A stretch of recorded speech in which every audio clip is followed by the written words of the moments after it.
Hello everyone. I hope my voice is audible for all. Please confirm. Hello.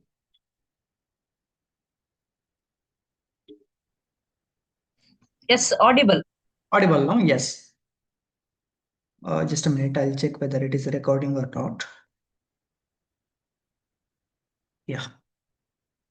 Welcome to one day online workshop on generative AI in research.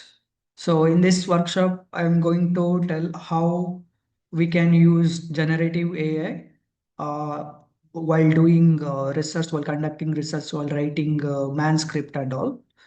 And from the uh, starting point, that is from idea generation to submission and attending reviewers comments, all those we can wherever possible we can use generative AI. So in this session I'm going to explain how we can use generative AI. I think all of you know what do you mean by generative AI.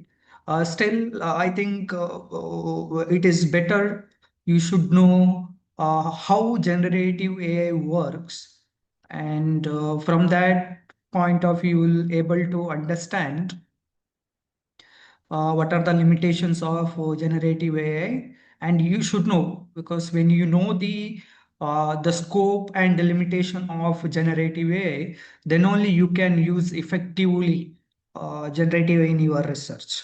So therefore I want to just give brief about generative AI. You all know that generative started from a large language model initially.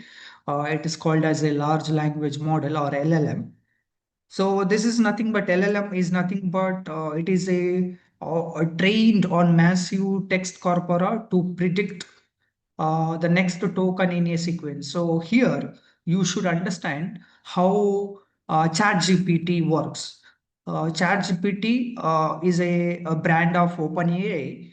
OpenAI first they train their model using large textbooks and online materials and videos. So what they did, they put all those textbooks and PDFs, material, YouTube audios, all those things into one model and train them. Okay. So whenever you give input, so it will give input based on the most probable continuation. Means, for example, if I, for example, if you type Abhinandan, so in normally in Google, if when you type Abhinandan, automatically Kulal will comes, correct? No.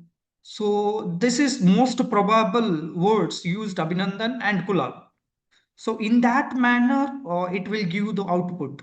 Okay, generative AI normally, most probably it gives what is the most probably used words for the previous words. So that's the way it works. Generative AI. For example, you can take the normal words in research. For example, the study. When you type the study, normally it will the study conducted. So it is the most probable word after the study, or the study presents, all those words. So it give output like that. Okay. Therefore, whatever the output given by the generative AI, it is based on most probable continuation process, and it is not truth. It may or may not be truth. So that you have to understand. Then there are in LLM, sorry, in generative AI, there are two types of architectural pattern that you should know. One is based on large language model. Okay, some generative AI developed based on LLM, and some Gen AI developed based on RAG, that is called retrieval augmented generation. Okay. For example, ChatGPT and Gemini are based from LLM, large language model. Means there are already machine, or there are already model which trained from large volume of text. Okay, they are trained. So whatever the output given by the ChatGPT or Gemini, it is based on the training. Okay. Training, whatever the data they provided to the training, from that data, the answer will be given by the ChatGPT or Gemini. So that is called LLM. And there is one more is called retrieval augmented generation, which is RAG. Uh, Normally we can call it as, for example, perplexity. Perplexity is retrieval augmented generation, means they're trained, but whenever you give input, or whenever you give prompt, so it will search the webs, it will search all the web and uploaded your uploads, and based on that it will give the answer. Okay. So that is called retrieval augmented generation. This is LLM based on training data. This is, it will search the web, and it will search the uploaded documents, and from that it will give the result. So therefore, it is a little bit believable. There is no what some fake citation or reference. So that part I'll discuss later. Okay. Then very important, this one on your corpus tool. Okay, this particular generative AI is useful for researcher. For us, we can believe and we can trust and we can use on your corpus tool for your research purpose. For example, Notebook LLM or Notebook LM from the Google, we can use this. And Anara, this is one private, other than Google, there is one more generative which I am going to explain. Okay. Here, why it is useful researcher? Because here, first thing you have to do, you have to upload all the documents to the this software like Notebook LM, like your research articles. Okay, you have to manually download all the articles from the literature. First thing, you have to collect the articles.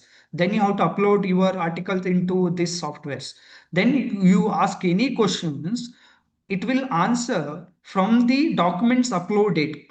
Okay, it will not search from your web, or it will not search from other than the uploaded documents. Therefore, it is completely whatever the information is given, it is from the uploaded document. So there is no fake information, there is no fake reference and fake citations. Okay.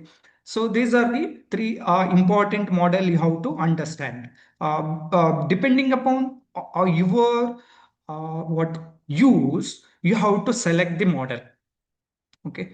So sometimes, for example, ChatGPT is very good for idea generation and modification, then hypothesis framing, asking which test I have to use, and interpretation of the result, all those, and even synthetic data generation. You can use ChatGPT, and Gemini normally used for image creation. If you have a conceptual model, you can create Gemini. So all those aspects. So based on your use, you have to select the model.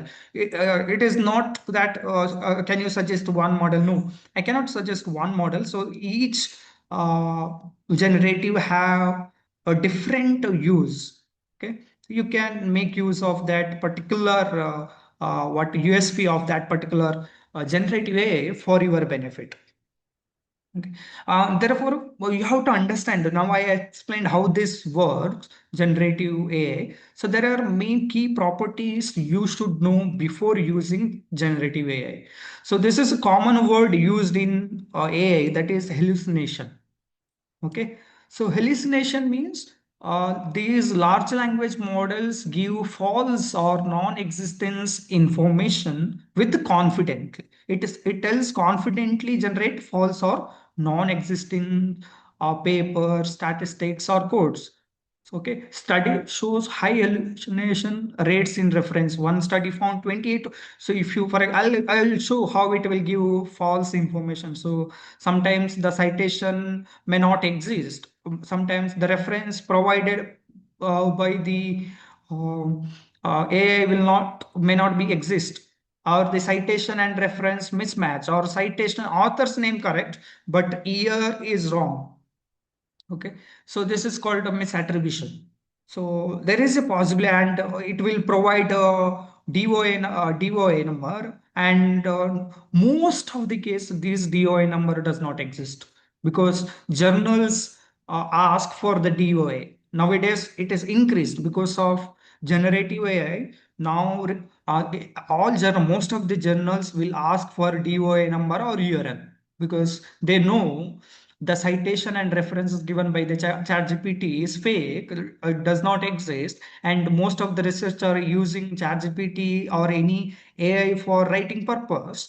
So therefore, it is difficult for reviewer or editor to check all the references and citation whether it is exist or not. Therefore, in advance they will ask you have to provide URL or DOI number for your reference. They will check because one just clicking DOI number, they can directly redirect to the real paper. So they will check whether it is real or not. Because I have seen one recent news where one paper retracted because of false references, fake references, and fake citation. After it published, then after one author checked, most of the, I think 40 references were fake. Okay, 40 references were fake. Then they got to know that the art paper was written by generative AI and citation and references are fake. Then it retracted. Okay, these are the cases are there. You can find out. So this is called hallucinations. Then coverage bias, very important. This point is very, very, very important. Coverage bias means these generative AI, you can take ChatGPT or Gemini, they have the access to the open access sources only and English language articles only. Okay, and high visibility sources. For example, if any article which do not have open access, okay, then that article will not come under generative. This is very important for researcher.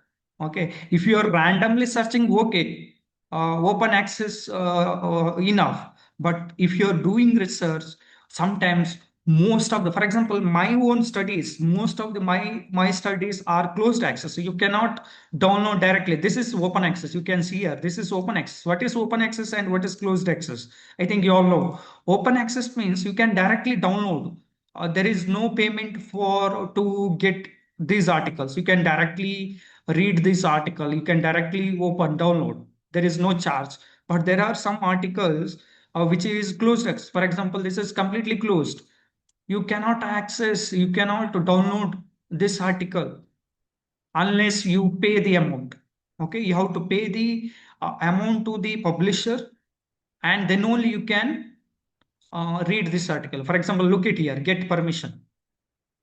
Only abstract is visible. You cannot download the full paper. If you want the full paper, then you have, either you have institutional access or you should make the payment and then you have to get the article. So these articles will not covered under generative AI. For example, if I ask any questions about this article, it will not provide the information because this articles will not cover under the training model of the generative AI. Because they have to make payment. So only open source articles. For example, this article is completely open source. Okay, you can get the PDF. Look at here, PDF. Sorry, PDF. This is directly downloadable. No payment.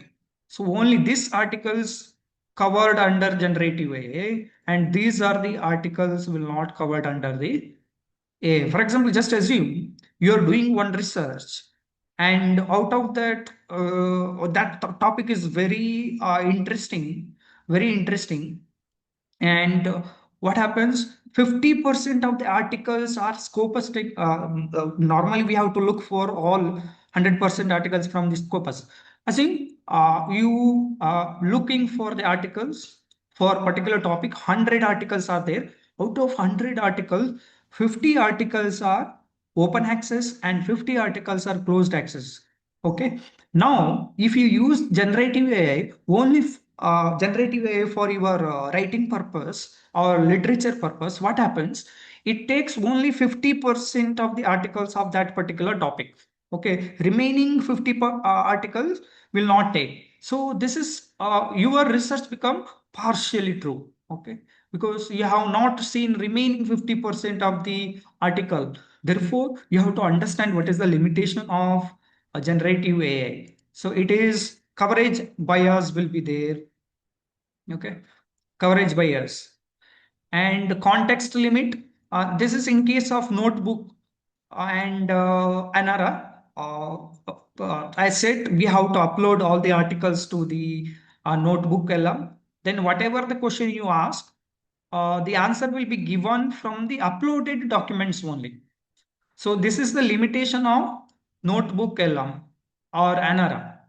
Okay, it will not search your entire web while answering. Whatever the documents or the sources are there in the library, from that library it will answer. So that is called context limits. But I think this problem is not a big problem if you download all the articles which is required for your research, then there is no problem. You can definitely use notebook LM for your research purpose. Okay. Then this is very important. Most of the researcher ask whether I can use generative AI for our research, whether it is ethical or not. And so for that, my one simple suggestion, you have to go for the publisher's website. Look for the publisher's guidelines about AI use, generative AIs. Nowadays, every publishers are encouraged or are allowed to use generative AI for research. You can use, definitely you can use generative AI. There is no harm in it. Okay, there is no illegal about it. Okay, you can use it, but how you can use it, it is you have to use according to the guidelines of the publishers. Okay, so there are some guidelines you have to remember. This you already know. One is you cannot add ChatGPT or any AI tool as author. Okay, because in the initial stage, AI tools are added as a co-author. I have seen some paper in the year 2021, I guess. Scopus, I'll check whether it still is there or removed. In Scopus, ChatGPT has a profile. Okay. I think it is now removed. After that, this policy brought you cannot add ChatGPT or Perplexity as a author, any AI tools. Okay. I think ChatGPT will say that. Yeah, still is there. Look it here. ChatGPT published three article and it has 655 citations. Only three. After that, it is banned. You cannot add ChatGPT or any AI model as an author. So it was initial stage of introduction of AI. I have seen this. I was surprised at that time. Then later rules came. You cannot add ChatGPT or any AI tool as a author. Then transparency is required. Okay, if generative AIs help produce text, images, code, or analyze data, this must be disclosed in your methodology or in acknowledgement. This is very important. Acknowledgement, you have to acknowledge the use of generative AI. Okay, you have to acknowledge the use of, for example, you used ChatGPT for text generation, you used ChatGPT for idea generation, you used ChatGPT for data analysis and interpretation. You have to disclose it. There is no wrong in it. Okay, you must disclose. If you have used, for example, if you used Gemini for conceptual model image creation, so then you have to definitely you have to disclose it in your paper. This is very important.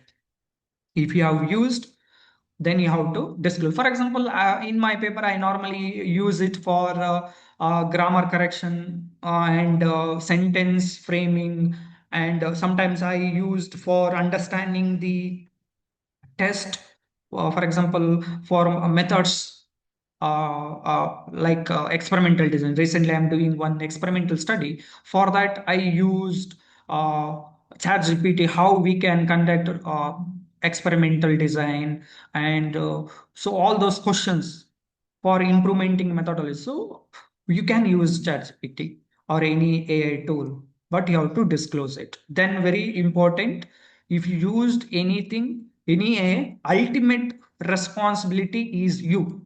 Human responsibility is non-delegable. You cannot delegate your responsibility of the content provided in the text to someone or to AI.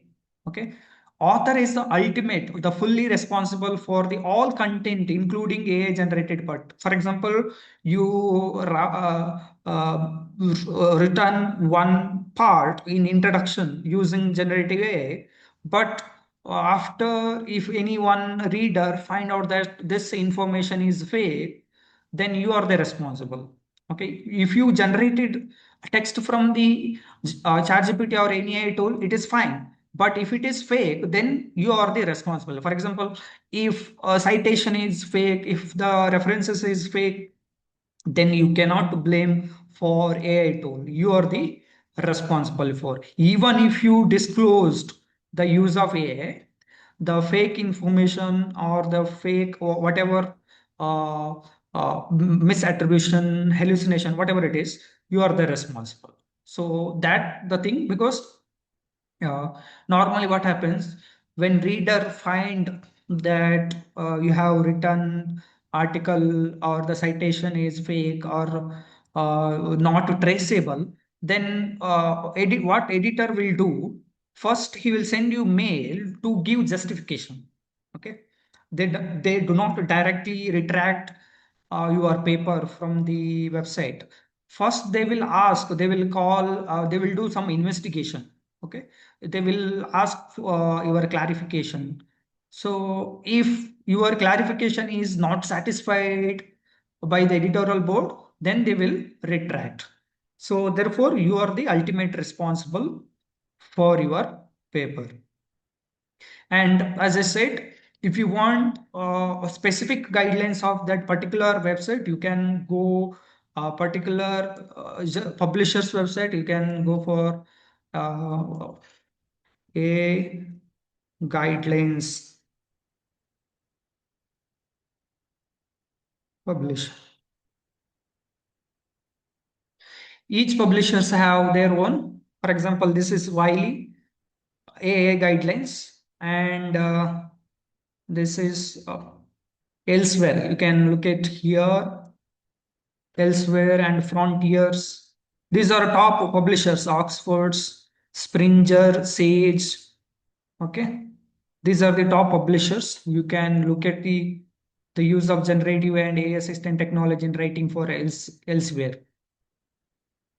Same thing, whatever I discussed, the same thing they have mentioned here. So therefore, if you are submitting your article, please read these guidelines. Okay, please read these guidelines. So where you can use your generative AI and how to disclose, and what about authorship? You cannot give authorship. Okay. So all this are there, guidelines are there. So you have to go through all the guidelines, and then you can easily write article. Okay. Yes. Now I think these are the some pre precaution, I can call it as a precaution, or preconditions you should know before understanding how we can use Gen AI in research. Okay, look at the top researcher. Next, how we can use generative AI in research.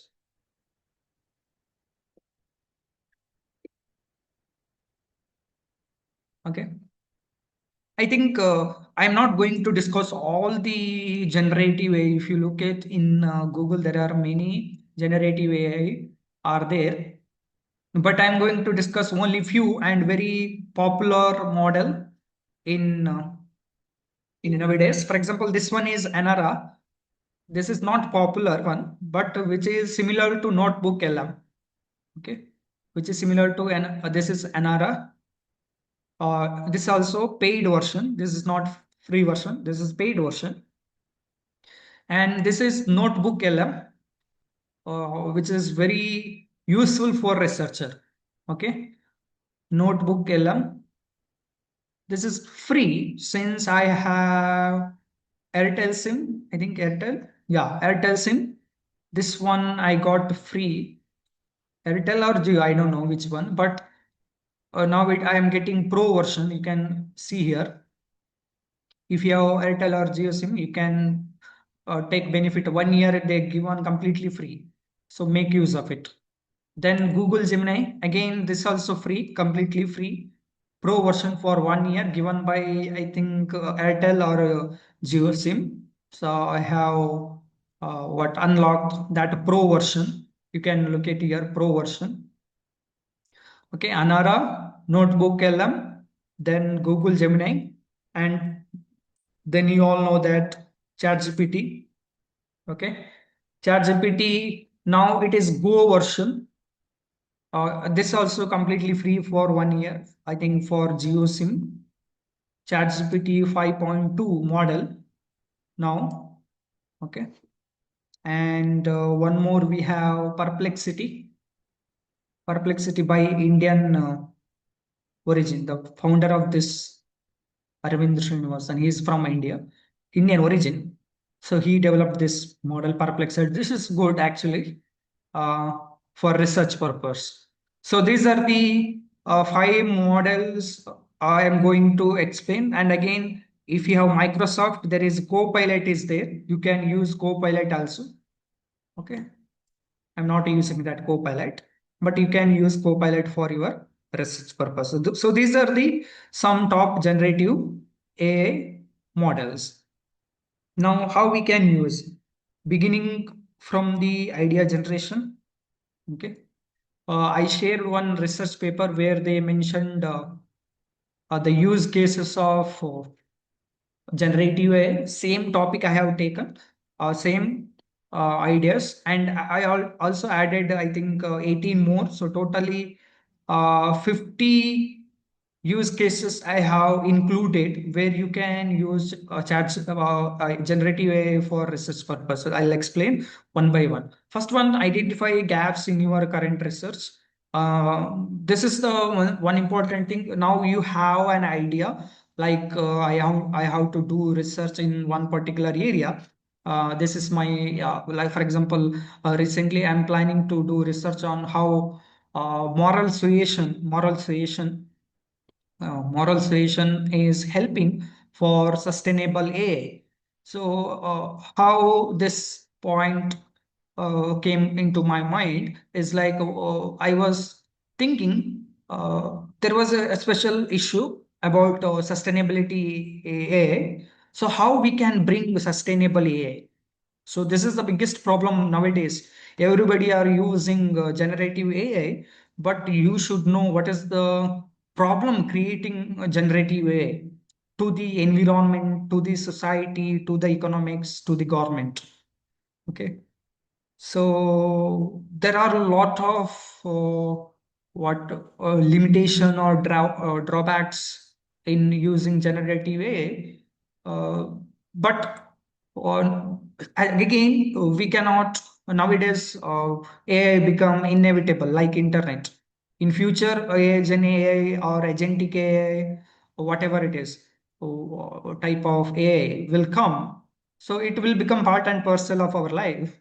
So at that time, we have to understand, we have to restrict ourselves for unnecessary use of Gen AI. So this was my thinking. So I thought by creating moral creation, how we can use sustainable AI. Okay. So this was my topic, and I use ChatGPT to refine. to check whether there is a gap exists, to what polish my topic is more specific and publishable format, even title, to identify a good title. Okay, so how we can do it? For example, for this purpose, you can use ChatGPT. ChatGPT is best for idea generation and refinement. So, for example, you have this. I'll take new window. Okay, new chat, and here you can type. This is my topic. Okay, you have a rough idea. Then from that you have to ask whether there is a gap exists or not. So very important, the prompt before that, one thing I want to tell, the personalization of your AI tool. Okay, this is very important. When you, before using any AI tool, generative, personalize your AI tool into your work. If you go here, look at here, the profile, Dr. Abhinandan Kulal Go. So if you click like this, okay, this will come personalization. Okay, click personalization. Then in personalization, keep it as if you want efficient, professional, friendly, candid, quirky, nerdy, cynical. Okay. If you want very critical, then click cynical or nerdy, efficient. Okay. I'll keep it as a efficient. Depending upon the tone, you can set the tone. Okay. And this is custom instruction. So this is very important. So here you have to write how your response should be and what you are looking for. Okay, here I have written I am a researcher in commerce and management with a primary focus on quantitative and mixed method research. I publish in peer reviewed journals and prioritize methodological rigor, statistical precision, and strong theoretical grounding. I prefer literature from, look at it, literature from last 10 years. Otherwise, what ChatGPT will do? It will give you 1980, 1960 papers. So, right, I am looking for last 10 years. Okay, unless foundation theories are essentials. Some of the theories very important, foundational theories. So then we have to go back. Okay, I use tools such as R Python, some technical accuracy, and how to respond. Respond in a structured academic. Okay, yeah, respond in a structured academic format and prioritize peer-reviewed research from the last 10 years, clearly distinguish theory, empirical evidence, and speculation. This is very important. Do not fabricate citations, data, models, or author names. State explicitly if evidence is uncertain. If you, we are telling that if you do not find proper reference, tell that I do not have. Do not give fake reference. Provide conceptual clarity, methodological justification, and statistical reasoning where relevant. Distinguish correlation from causation, include counter argument, limitation, boundary condition, research gap, critically evaluate my assumption. This is also very important. Critically evaluate my assumption when necessary. That means I'm telling ChatGPT, do not agree for my prompt every time. Okay, you have to critical think.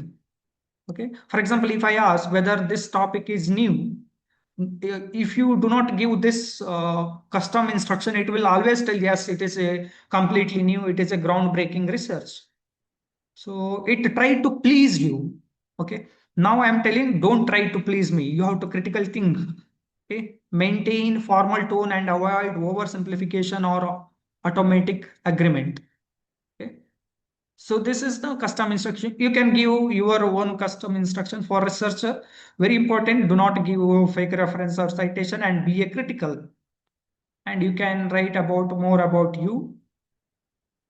So this one thing you have to make before using any AI tool. Okay. Now, for example, I will take the same example of my study because I already downloaded articles. So therefore, it is better take my own example. Then I already uploaded some because it will take some time for uploading articles. Here, look at here. I already uploaded articles. These will take a lot of time. So therefore, I will take say my own topic, which I am currently doing. How I started. Okay. Uh, what process gone through. I'll explain. Okay. Uh, the prompt I gave, I'm thinking of doing research of um, moral suasion,